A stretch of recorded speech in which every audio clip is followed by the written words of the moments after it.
Item ಯಾವುದೇ ಇರಲಿ try ಮಾಡಿ ಆಚಿ ಚಿಕನ್ ಮಸಾಲಾ. ಆಚಿ ಚಿಕನ್ ಮಸಾಲಾ. ಜಾತಿ ಧರ್ಮ ತಮಿಳುನಾಡಲ್ಲಿ ಇದೆಯಾ ಸರ್? ಅದಕ್ಕೆ ಮನ್ನಣೆ ಕೊಡ್ತಾರಂತ ತಮ್ಗೆ ಅನ್ಸುತ್ತಾ?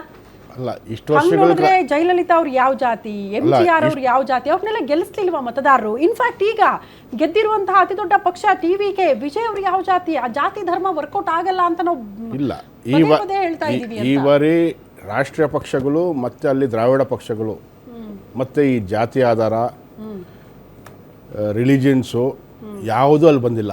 ಲ್ಯಾಂಗ್ವೇಜು ಇವು ಯಾವುದು ಬ್ಯಾರಿಯರ್ ಆಗಿ ಅಲ್ಲಿ ಬಂದಿಲ್ಲ. Vijay only one man.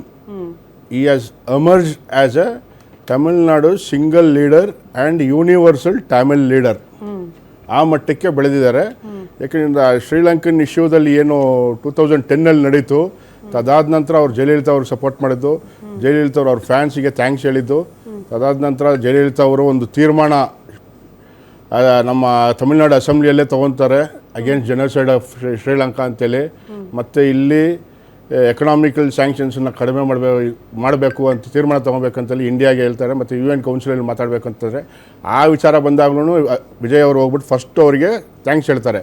ಇಂಥ ತೀರ್ಮಾನ ತೊಗೊಂಡಿದ್ದು ಭಾಳ ಒಳ್ಳೆಯದು, ಅಲ್ಲಿರ್ತಕ್ಕಂಥ ನೊಂದ ತಮಿಳರಿಗೆ ಸ್ವಲ್ಪ ಆದರೂ ಶಾಂತಿ ಸಿಗುತ್ತೆ, ಸ್ವಲ್ಪ ಆದರೂ ಉಸಿರಾಡತಕ್ಕಂಥ ಒಂದು ಮನೋಭಾವ ಬರುತ್ತೆ, ಇದ್ದಾರೆ ನಮಗೋಸ್ಕರ ಮಾತಾಡೋದಕ್ಕೆ ಅಂತೇಳಿ ಆ ಮಟ್ಟಿಗೆ ಬರುತ್ತೆ. ಅಲ್ಲಿಂದ ಇಲ್ಲೇವರೆಗೂ ಮತ್ತು ಅವರ ಪೊಲಿಟಿಕಲ್ ಹಾದಿ ಒಳಗೊಳಗನೆ ಅವರ ಟೀಮನ್ನು ರೆಡಿ ಮಾಡ್ಕೊಂಡ್ಬಂದಿದ್ದು ಇಡೀ ಈ ರಿಸಲ್ಟಲ್ಲಿ ಗೊತ್ತಾಗುತ್ತೆ ಯಾವ ಮಟ್ಟದಲ್ಲಿ ಗ್ರೌಂಡ್ ಲೆವೆಲಲ್ಲಿ ವರ್ಕ್ ಮಾಡಿದ್ದಾರೆ. ಪ್ಲಸ್ ಅವ್ರಿಗಿರ್ತಕ್ಕಂಥ ಆ ಫ್ಯಾನ್ ಬೇಸನ್ನು ವೋಟ್ ಬೇಸಾಗಿ ಮಾಡಿದ್ದಾರೆ. ಯಾವುದೇ ಈ ರಾಷ್ಟ್ರೀಯ ಪಕ್ಷಗಳು ಮಾಡೋಕ್ಕಾಗಿಲ್ಲ, ದ್ರಾವಿಡ ಪಕ್ಷಗಳು ಮಾಡೋಕ್ಕಾಗಿಲ್ಲ. ಈ ಬಾರಿ ಅದನ್ನು ಒಂದು ಹೊಸ ಟರ್ನ್ಔಟ್ ಆಗಿ ಮಾಡಿ ಹೊಸ ಇತಿಹಾಸ ಸೃಷ್ಟಿ ಮಾಡಿದ್ದಾರೆ. ಬಹಳ ಸಂತೋಷ. ಹೇಳ್ದಂಗೆ ನಿನ್ನೆ ಮೊನ್ನೆಯಿಂದ ವಿಜಯ್ ಅವರ ಕೆಲಸ ಆಗಿದ್ದಲ್ಲ, ಸತತವಾಗಿ 25 ವರ್ಷಗಳಿಂದ ಅಭಿಮಾನಿ ಸಂಘದಿಂದ ಅಲ್ಲಿ ಕೆಲಸಗಳು ಆಗ್ತಾ ಇತ್ತು ಅಂತ, ಸಾರ್ವಜನಿಕವಾಗಿ ಜನರ ಸಮಸ್ಯೆಗಳಿಗೆ ಧ್ವನಿ ಆಗೋ ಕೆಲಸ ಸಂಘಟನೆಯಿಂದ ಆಗ್ತಾ ಇತ್ತು. ಮೋಸ್ಟ್ಲಿ ಅದಕ್ಕೆ ಉತ್ತಮ ರಿಸಲ್ಟ್ ಈಗ ಪಡ್ಕೊಂಡಿದ್ದಾರೆ ವಿಜಯ್ ಅನ್ನುವಂತಹ ವಿಚಾರ ನಾವು ಗಮನಿಸಬೇಕು. ರಾಮಸ್ವಾಮಿ ಸರ್, ಇವರು ನಮ್ಮ ಬಿಜೆಪಿ ಹೇಳಿದ್ರು, ದೇವಸ್ಥಾನ ಬಗ್ಗೆ ಹೇಳಿದ್ರು. ಮುಂಚೆ ದೇವಸ್ಥಾನ ಹೆಂಗಿತ್ತು, ವರಮಾನವೆಲ್ಲ ಪೂಜಾರಿಗೆ ಹೋಗ್ತಾ ಇತ್ತು. 100 ಎಕರೆ 1000 ಎಕರೆ ದೇವಸ್ಥಾನಕ್ಕೆ ಬರೆದು ಮಡಗಿದ್ದಾರೆ ದೊಡ್ಡವರೆಲ್ಲ. ಅದನ್ನು ಯಾರು ಆಳ್ವಿಕೆ ಮಾಡಿದ್ರು, ಇವರೇ ದೇವಸ್ಥಾನ ಮಾಡಿಕೊಂಡು ವ್ಯವಸಾಯ ಮಾಡಿಕೊಂಡು ಮನೆ ಕಟ್ಕೊಂಡು ಬರ್ತಾಯಿದ್ರು. ಅದು ನಮ್ಮ ಸರ್ಕಾರ ಬಂದ ಮೇಲೆ ಆಗ ಸರ್ಕಾರ ಕೈಗೆ ತಗೊಂಡ್ರು. ಆ ಕೋಟ್ಯಾಂತರ ರೂಪಾಯಿ ಇವತ್ತನ್ನು ವರಮಾನ ಮಾಡಿದ ದೇವಸ್ಥಾನಗಳಿಗೆ ಅವ್ರು ಏನು ಮಾಡಿದ್ದಾರೆ. ಇವತ್ತಿನ ದೇವಸ್ಥಾನದಲ್ಲಿ ಒಬ್ಬರು ಟಿಕೆಟ್ ತಗೊಂಡು ಹೋಗಬೇಕಾ ಪರಿಸ್ಥಿತಿ ಮಾಡಿದ್ದಾರೆ. ವರಮಾನ ದೇವಸ್ಥಾನಕ್ಕೆ ಬರ್ತಾಯಿದೆ. 100 ದೇವಸ್ಥಾನದಲ್ಲಿ ಅಭಿವೃದ್ಧಿ ಮಾಡಿದ್ದಾರೆ. ಒಂದು. ಎರಡನೇದು, ಸಾಲ ಬಂದು ಹೇಳ್ತಾರೆ ಇವರು, ಕೇಂದ್ರ ಸರ್ಕಾರ ಸಾಲ ಮಾಡಿಲ್ವಾ? ಕೇಂದ್ರ ಸರ್ಕಾರ ನೋಟ್ ಅಧಿಕಾರ ಮಾಡ್ಕೊಂಡಿದ್ದಾರೆ ಇವರು ಎಷ್ಟೋ ಸಾಲ ಮಾಡಿದ್ದಾರೆ ಇವರು. ಇವು ನಮ್ಮ ಒಂದು ಕೇಳ್ತಾ ಇದ್ದೀವಿ, ಸ್ಟೇಟ್ ಗೌರ್ಮೆಂಟಿಂದ ಎಷ್ಟು ತೆರಿಗೆ ತಗೋತೀರಾ ನೀವು? ನಮ್ಮ ಚೀಫ್ ಮಿನಿಸ್ಟರ್ ಏನು ಹೇಳ್ತಾರೆ, ನಮ್ಗೆ ತೆರಿಗೆನ ವಾಪಸ್ ಕೊಡಿ ಅಂತ ಕೇಳ್ತಾರೆ. ನಮ್ಮ ಭಾಗ ಕೊಡಿ ಅಂತ ಕೊಟ್ಟಾರ ಇವರು? ನಮ್ಮ ದುಡ್ಡು ಮಾಡ್ಕೊಂಡ್ಬಿಟ್ಟು ಇವ್ರು ರಾಜಭಾರ ನಡೆಸ್ತಾರೆ. ಈ ಸಾಲ ನಮ್ಗೆ ಕೇಳ್ತಾರೆ.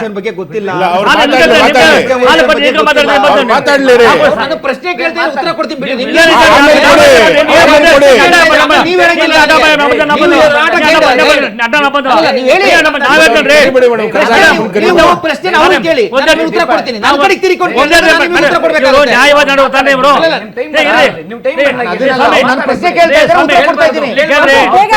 ಜಗಳ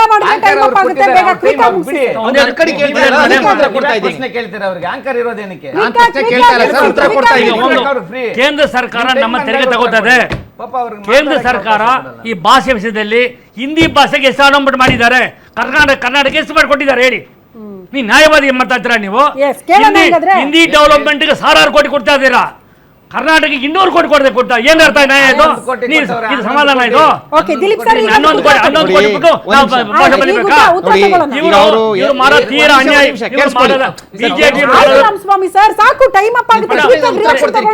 ಬಿಜೆಪಿ ಮಾಡೋದು ತೀರಾ ಅನ್ಯಾಯ. ದೇಶ ಹಾಳಾಗತ್ತಿಗೆ ಇವರೇ ಬಿಜೆಪಿ ಕಾರಣ. ಈ ಜನ ಪಂಗಡ ಮಾಡಿದ ಇವರೇ ಬಂದಿದ್ದು, ಕಾನೂನ ಉಲ್ಲಂಘನೆ ಮಾಡೋದು ಇವರೇ ಮಾಡ್ತಾ ಇರೋದು. ಇವರೇ ಸರ್ಕಾರ ಬಂದ ಮೇಲೆ ರಜೆ ಮಾಡಿ ಬಿಟ್ಬಿಟ್ಟು ಪ್ರಶ್ನೆ ಕೇಳಿದ್ರು ರಾಜ್ಯ ಸರ್ಕಾರ ನಡೆಯೋದಕ್ಕೆ ಬಿಡಲ್ಲ. ಗವರ್ನರ್ ಮಾಡ್ಕೊಂಡು ರಾಜ್ಯ ಸರ್ಕಾರ ಮಠ ಮಾಡ್ತಾರೆ ಇವರು. ಒಂದೊಂದಕ್ಕೆ ಉತ್ತರ ಕೊಡ್ತೀನಿ ನಿಮ್ಗೆ, ಒಂದೊಂದಕ್ಕೆ ಉತ್ತರ ಕೊಡ್ತೀನಿ. ಲ್ಯಾಂಗ್ವೇಜಸ್ಗೆ ಉತ್ತರ ಕೊಡಿ, ಒಂದೊಂದಕ್ಕೆ ಉತ್ತರ ಕೊಡ್ತೀನಿ. ಈಗ ದೇವಸ್ಥಾನದ ವಿಚಾರ ಫಸ್ಟ್ ಮಾತಾಡಿದ್ರು. ಇವರು ತಿರುಪನಾಕುಂದ್ರಂ ಅಂತಕ್ಕಂಥ ಒಂದು ಬೆಟ್ಟದ ವಿಚಾರ ಏನಾಯ್ತು ಅಂತ ಹೇಳಿ ಇಡೀ ದೇಶಕ್ಕೆ ಗೊತ್ತಿದೆ. ಆ ಬೆಟ್ಟದಲ್ಲಿ ಹಿಂದೂಗಳಿಗೆ ಪೂಜೆ ಮಾಡ್ಲಿಕ್ಕೆ ಅವಕಾಶ ಮಾಡಿಕೊಟ್ಟಿರಲಿಲ್ಲ. ಅಲ್ಲಿ ಬರೀ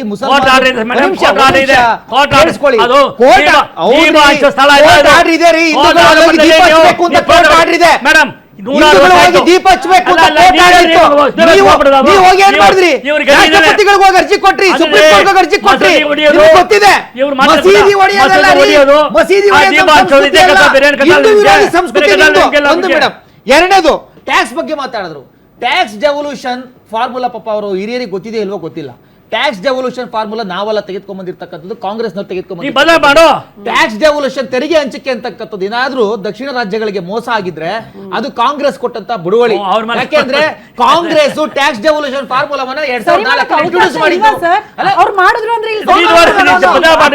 ಆಗಿದ್ರೆ ನಾವ್ ಹೇಳ್ತೀವಿ ಟ್ಯಾಕ್ಸ್ ಡೆವಲ್ಯೂಷನ್ ಯಾವುದೇ ರೀತಿ ಮೋಸ ಆಗಿಲ್ಲ, ಎವರಿ ಪೈಸಾ ಚುಕ್ತ ಮಾಡಿದೀವಿ, ಎವರಿ ಪೈಸಾ ಯಾರಿಗೂ ಮೋಸ ಆಗ್ತಕ್ಕಂಥ ಅವಕಾಶನೇ ಇಲ್ಲ. ಮತ್ತೆ ಇನ್ನೊಂದು ಹೇಳಿದ್ರು, ಸಾಲದ ವಿಚಾರ ಮಾತಾಡಿದ್ರು.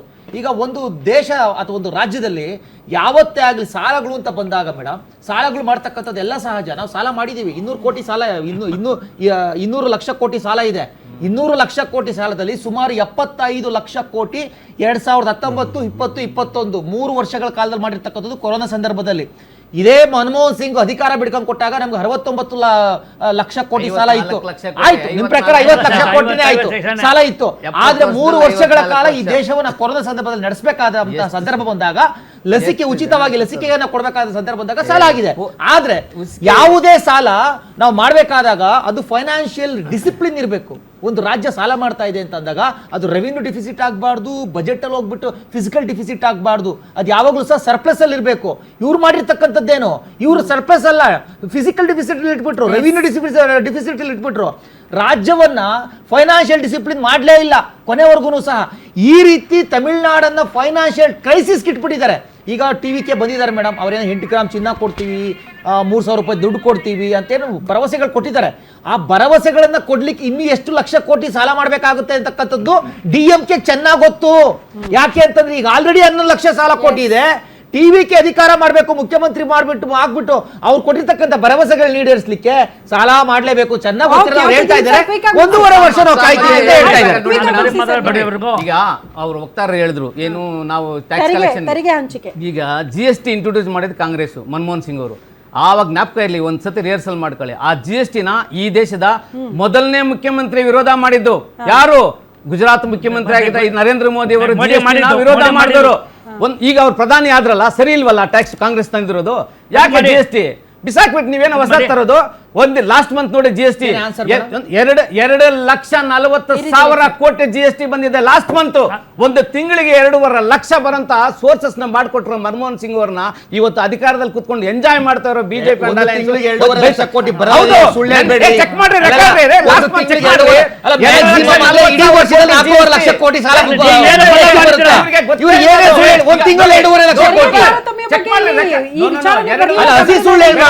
ಒಂದು ತಿಂಗಳಲ್ಲಿ 2.5 ಲಕ್ಷ ಕೋಟಿ ಸಾಲ ಗೊತ್ತಿಲ್ಲ. 2,40,000 ಕೋಟಿ ಸುಳ್ಳಾದ್ರೆ ನೀನು 2,40,000 ಕೋಟಿ ಏಪ್ರಿಲ್ ಒಂದು GST ಕಲೆಕ್ಷನ್ ಆಗಿರೋದು ಚೆಕ್ ಮಾಡಿ.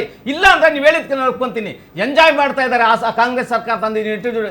ನಮ್ಮದು ಒತ್ತಾಯ ದ್ರಾವಿಡನ್ಸ್ ಸೌತ್ ಇಂಡಿಯಾದು ನಾವೇನ್ ಕೊಡ್ತಾ ಇದ್ವು ನಮ್ ಪಾಲು ನಮ್ ಶೇರ್ ನಮ್ ಕೊಡಿ ಅಂತ. GST ಹೈಯೆಸ್ಟ್ ಕೊಡ್ತಾ ಇರೋದು ಎಲ್ಲ ಕೊಟ್ಟಿದೆ ಮೇಡಮ್.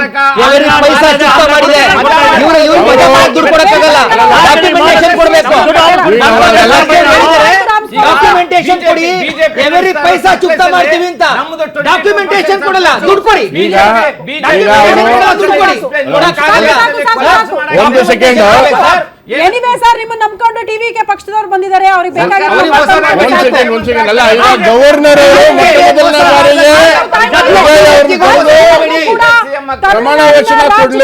ಸಾಕಷ್ಟು ಬೆಳವಣಿಗೆಗಳು ಇವತ್ತಿನ ಮಟ್ಟಿಗೆ ಆಗ್ತಾ ಇದೆ. ಟಿವಿಕೆಗೆ ಅಧಿಕಾರದ ಗದ್ದುಗೆ ಹಿಡಿಯೋದು ಸ್ವಲ್ಪ ಕಷ್ಟ ಆದ್ರೂ ಕೂಡ ಕಾಂಗ್ರೆಸ್ ನಿಮ್ ಜೊತೆಗಿದೀವಿ ಅಂತ ಹೇಳ್ತಾ ಇರೋದ್ರಿಂದ ನಂಬರ್ ಪ್ರೂವ್ ಮಾಡುವಲ್ಲಿ ಇವತ್ತು ಯಶಸ್ವಿ ಆಗ್ತಾರಾ?